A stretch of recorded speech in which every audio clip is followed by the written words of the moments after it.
Cinema has a long history of exposing the reality of life, sometimes through original stories inspired by real-life events, other times by recreating incidents or circumstances in a dramatized way in order to both entertain and educate. Unfortunately, this expressive nature of cinema tends to ring a very loud bell that can rub some people the wrong way whenever the subject matter requires the filmmakers to take a stance. In 1992, director Juzo Itami faced this exact challenge when he decided to challenge the Yakuza and their culture with the release of his movie Minbo, or the gentle art of Japanese extortion. Today we talk about why this movie triggered the Yakuza and allegedly led to Itami's demise. Minbo, or the gentle art of Japanese extortion, is a 1992 comedy directed by the great Juzo Itami. The movie is about the dealings of the Yakuza clan in a fancy hotel. After the Yakuza start threatening and scaring off the hotel's prestigious clients, the manager decides to do anything to stop the Yakuza from messing up the establishment's reputation. So the hotel ends up hiring Mahiru Inoue, an attorney at law who specializes in organized crime. Together with the help of the hotel staff members and legal tactics, she will push off the Yakuza out of the door and teach the innocent how to fight against intimidation. The movie was critically acclaimed and a box office success. The movie was considered also to be the most realistic depiction of Japanese crime and corruption. While most movies romanticize the Yakuza, almost treating them like modern-day samurai, Minbo depicts them as crooks, extortionists who will do anything for money. The movie clearly has no respect whatsoever for their antics, as proved by the way they talk, shouting at every opportunity as a form of intimidation.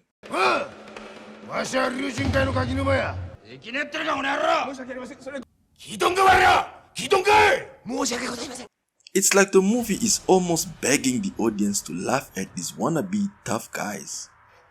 The only issue is that the movie sort of changed how the public looked at the Yakuza as a whole, and that was considered to be a problem for the organization.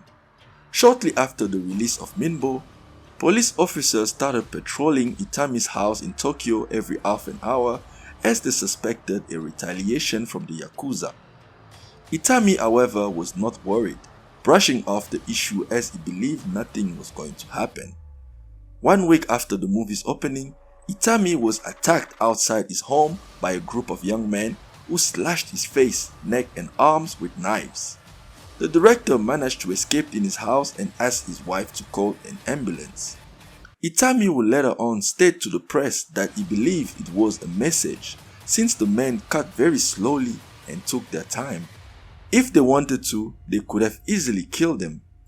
But the message was also believed to not be for the director only, but rather for the public, a warning that you do not mess with the Yakuza and their name. Itami, however, was not a man to be easily scared. During his time in the hospital, he wrote a letter to the public. Yakuza must not be allowed to deprive us of our freedom through violence and intimidation. And this is the message of my movie. What worries me most about this incident is that people might think that the Yakuza really are scary. It would be a shame if people were disheartened just when the public is beginning to stand up against organized crime. The police later on arrested the men responsible for attacking Itami, but none of them confessed to who sent them and were sentenced to prison. Itami did not back off and continued promoting Minbo, stating that the reason he was attacked was because his movie told the truth, and the Yakuza did not want the truth to come out and information to be spread. However, while Minbo most certainly made a lot of noise, many believe that it is not the cause of Itami's death. The director's criticism of Japan, organized crime, corruption and shady dealings did not start with Minbo. A movie like The Tax Woman planted the seeds, and The Tax Woman's return saw the continuation of that vision. Itami did not see film as simple entertainment. It was his way of expressing himself. Itami became a director at the age of 50. As the son of filmmaker Mansaku Itami, He believed filmmaking was his father's legacy and not his, a legacy he felt he could never live up to, until he found his voice. Itami's debut film The Funeral offers a good insight on who he wanted to be as a director, as the movie deals with politics behind funeral preparations. With Itami, it was always about exposing something, a custom, a system, or organizations. And according to some reports, 5 years after Minbo, he was getting ready to make his most ambitious project yet. Itami's next film was allegedly about the suspicious relationship between Goto Gumi, an affiliated of the biggest Yakuza gang, and Soka Gakkai, a Japanese religious organization with over 12 million members worldwide. The movie was also believed to expose some links between churches and the Yakuza. Those links could even expose how the Yakuza work with the authorities to ensure that business ran smoothly. The Yakuza allegedly heard about the making of that movie and were determined to put a stop to it. On December 20th, 1997, at the age of 64, Itami jumped off a building and took his own life. According to a Washington Post article published by Kevin Sullivan in 1997, Itami's decision to end his life was caused by a weekly magazine's decision to publish a story suggesting that he was having an affair with a 26-year-old woman. The Japanese tabloids was Flash magazine. The magazine was preparing a story that alleged 64-year-old Itami was having an affair. They had black and white photos showing Itami and the woman walking down the street and dining at the French restaurant. They would quote the woman as telling friends Itami enjoyed unusual sex games and had given her a large sum of money. The magazine called Itami, giving him a heads up about the article and offered to tell his side. Itami calmly explained having interviewed the woman in connection with the film he was making about office workers. He admitted to giving her a loan, but it was to help her with the cost of moving. 2 days before the release of the article, Itami was found dead after jumping off the top of his office building. The director left 2 suicide notes on the desk in his office. In one to the president of his production company, Itami included a message to the mass media that stated, "I will prove my innocence by death. There is no other way to prove that nothing happened." Itami was married to actress Nobuko Miyamoto, who starred in most of his films and is as well known here as he was. His other suicide note was addressed to her, but its contents has not been disclosed.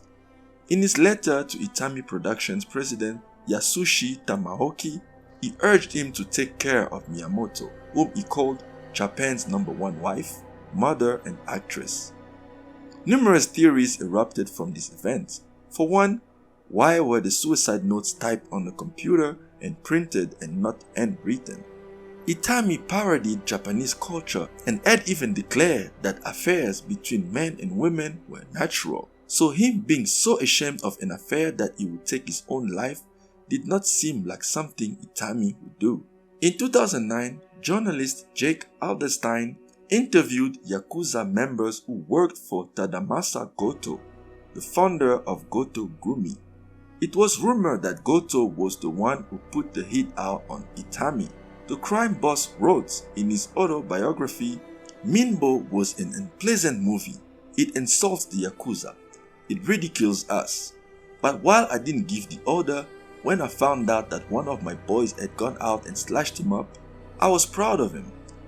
A former member of Goto Gumi told Alderstein that he was there the night Itami died, saying, "We set it up to stage his murder as suicide. We dragged him up to the rooftop and put a gun in his face. We gave him a choice: jump and you might live, or stay and we'll blow your face off. He jumped. He didn't leave." Juzo Itami's death at the end is still classified as suicide, with some even believing that the Yakuza have tried to claim his death because it makes them look good. But on the other hand, there are so many evidence that points towards a staged murder. With all that being said, whether Itami truly took his own life or was forced to jump to his death, His legacy will always be of an author who was never afraid of using film to show the world what he thought was wrong and even offered solutions on how to solve those issues he raised. With that, I will leave you with my favorite quote from Minbo. 私はワンワン泣いたわ。すると父が言ったの。人間どうせすぐ死ぬんだ。ヤクザに脅されて自分の患者を裏切ってまで助かるより、こうやって死ぬ方がよっぽどいい。そう思わんか。